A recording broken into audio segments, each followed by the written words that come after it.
Hoje, 25 de dezembro, um Feliz Natal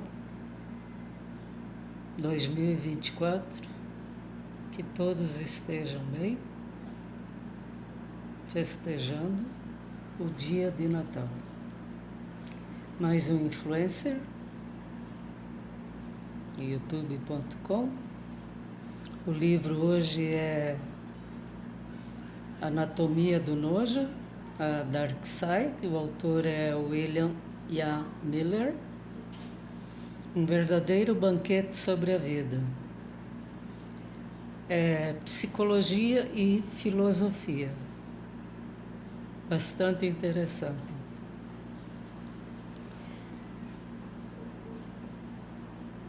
Medicina Macabra, título original The Anatomy of the Ghost. A versão Psicologia. Sobre o autor, William Ian Miller, 1946, é professor emérito de Direito na Universidade de Michigan desde 1984. Ele ocupou o cargo de professor da Carnegie Centenary Trust na Universidade de St. Andrews em 2008. Suas contribuições abrangem direito, literatura e a exploração intricada das emoções humanas, consolidando sua posição como uma figura respeitada na academia. No final do livro, a última frase tem um pensamento: não tenha nojo de viver tudo que pode te fazer feliz. No início tem o prólogo, o sumário, aí vem o prólogo, aí o primeiro capítulo, o nojo de Darwin, o 2 é o nojo e seus semelhantes, 3 o caldo espesso e gorduroso da vida, 4 os sentidos, 5 orifícios e dejetos corporais, 6 o belo é podre e o podre é belo, 7 guerreiros, santos e delicadeza, 8 a vida moral do nojo, 9 desprezo mútuo e democracia, 10 o olfato de Aur. Notas, obras citadas, índice remissivo. Na contracapa está escrito o seguinte: Tenho Nojo, uma obra inovadora e perspicaz que mergulha nas entranhas da aversão humana e desvenda os mistérios do nojo, com uma abordagem multidisciplinar que combina literatura, psicologia, antropologia e história. O escritor historiador William Ian Miller avalia esta emoção visceral e primal que molda nossas interações sociais, escolhas e até mesmo nossos sistemas de crenças. A Anatomia do Nojo oferece ideias provocativas e fascinantes sobre a natureza humana, nos desafiando a refletir sobre nossas próprias reações e preconceitos. Juntos vamos descobrir que amor, ódio e moralidade nascem de um mesmo lugar. Uma prova de que somos criaturas mágicas, excitantes e nojentas. Em uma determinada parte tem o léxico do nojo. Eu vou falar algumas palavras que são analisadas, observadas nos seres humanos e que fazem parte deste livro. O nojo, óbvio, vocês já viram pelo título, aversão, ódio, o vômito e as fezes, óbvio, a alimentação também, fala nos ânus e nos genitais, ratos, baratas. Analisa muito os de cima e os de baixo, os pobres e os ricos, a hipocrisia e o desprezo, a vergonha, o nojo, a repulsa, os excessos. Fala em Catarina de Siena, que tomou pus. Essa parte é bastante bizarra, bastante nojenta. Catarro, a higiene, julgamentos morais, observadores, respeito, sexo, comida, o bem e o mal, vícios nojentos, pessoas feias, deformadas, pessoas normais, constrangimento, humilhação, igualdade, vulgaridade, crueldade, desejo de ofender, vingança, os elementos do desprezo, desprezo de baixo para cima, pessoa inferior e superior, fedor, classe operária. É bem interessante, bem rico de vocabulário e de pensamento, de observação. Eu vou citar algumas partes do livro aqui, que eu peguei aleatoriamente, sem desenvolver muito o assunto, mas umas partes que estão do início ao final. Tem uma parte que fala no conflito para ridicularizar e humilhar. Na Inglaterra de hoje existem pouquíssimos pobres que não podem encontrar consolo na liberdade de criticar seus superiores.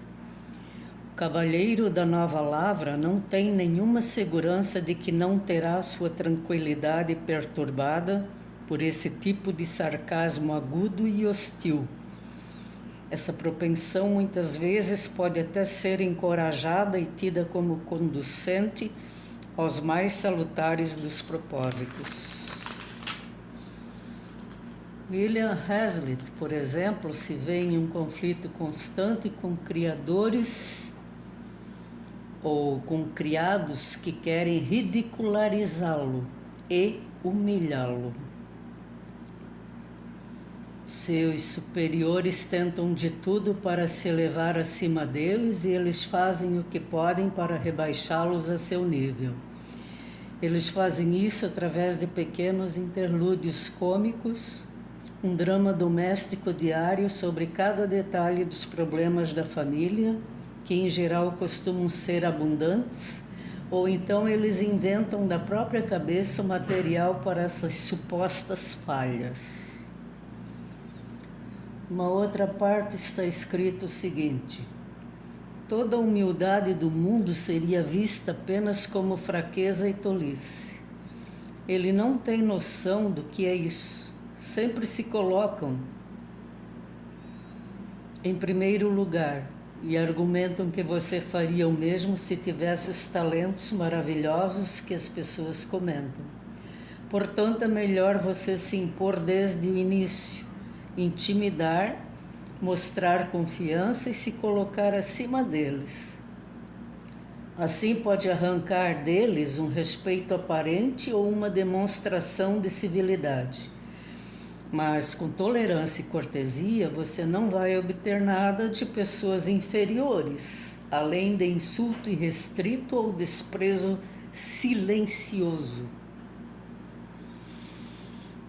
Em um outro momento, o livro fala o seguinte: o verdadeiro segredo das distinções de classe no Ocidente, a verdadeira razão pela qual um europeu de educação burguesa, mesmo que se considere comunista, não consegue, a não ser com muito esforço, pensar em um operário como seu igual, resume-se em 4 palavras terríveis que hoje as pessoas têm escrúpulos em dizer, mas que eram ditas com muita liberdade na minha infância. Essas palavras são: a classe baixa fede. Em outro momento do livro, diz o seguinte: nenhum sentimento é tão fundamental como um sentimento físico. O ódio racial, o ódio religioso, as diferenças de educação, temperamento, intelecto, até as diferenças nos códigos morais, tudo isso pode ser superado, mas não a repugnância física. Você consegue sentir afeto por um assassino ou um sodomita, porém não consegue sentir afeto por um homem com um hálito pestilento, isto é, um hálito pestilento habitual.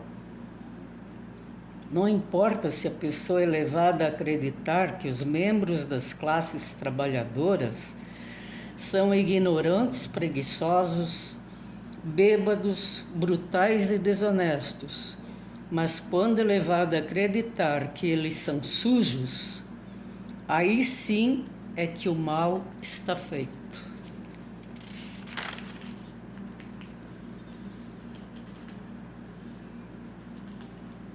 Orwell, do 1964, é muito comentado neste livro.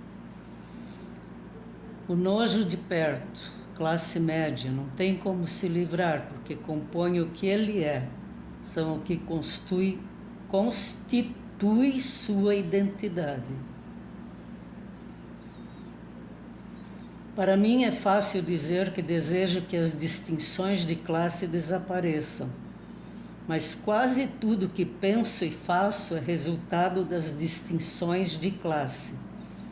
Todas as minhas ideias, meus conceitos sobre o bem e o mal, o agradável e o desagradável, o engraçado e o sério, o feio e o bonito, são essencialmente conceitos de classe média.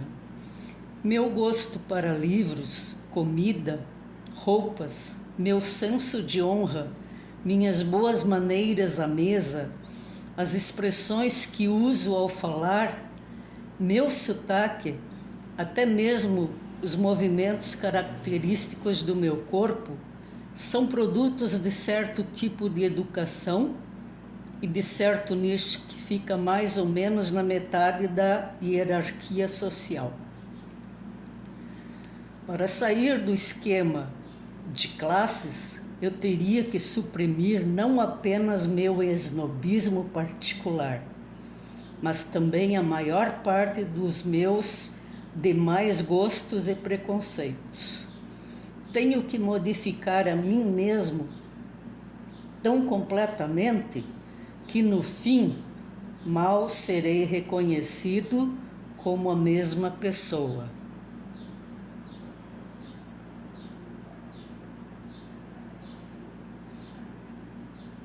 É a observação feita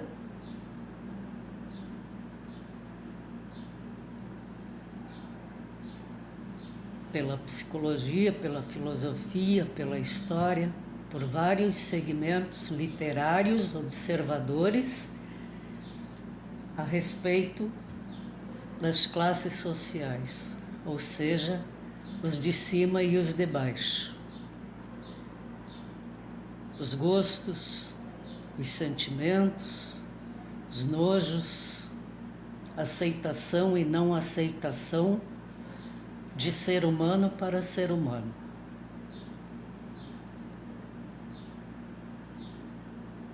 É um livro riquíssimo de vocabulário, de observação, de análise de pessoas humanas.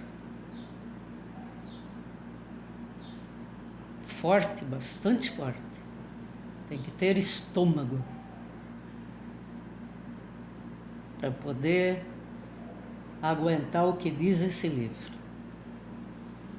E óbvio, no final você tem, ou durante o livro já, você, ao mesmo tempo que lê, você faz a sua própria análise. Ou seja, autoanálise da humanidade. É isso que o livro desperta em você. Espero que vocês tenham gostado dessa indicação. Ela é 100% de acordo para o dia de Natal. Só quem lê consegue deduzir. Leiam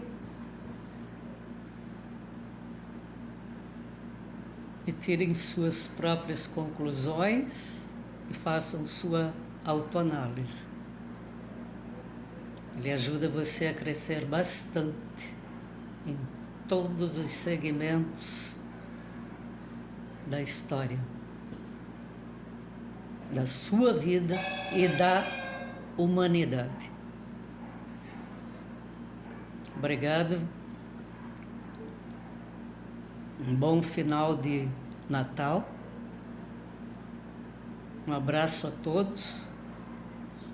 Até o próximo. Tchau, tchau.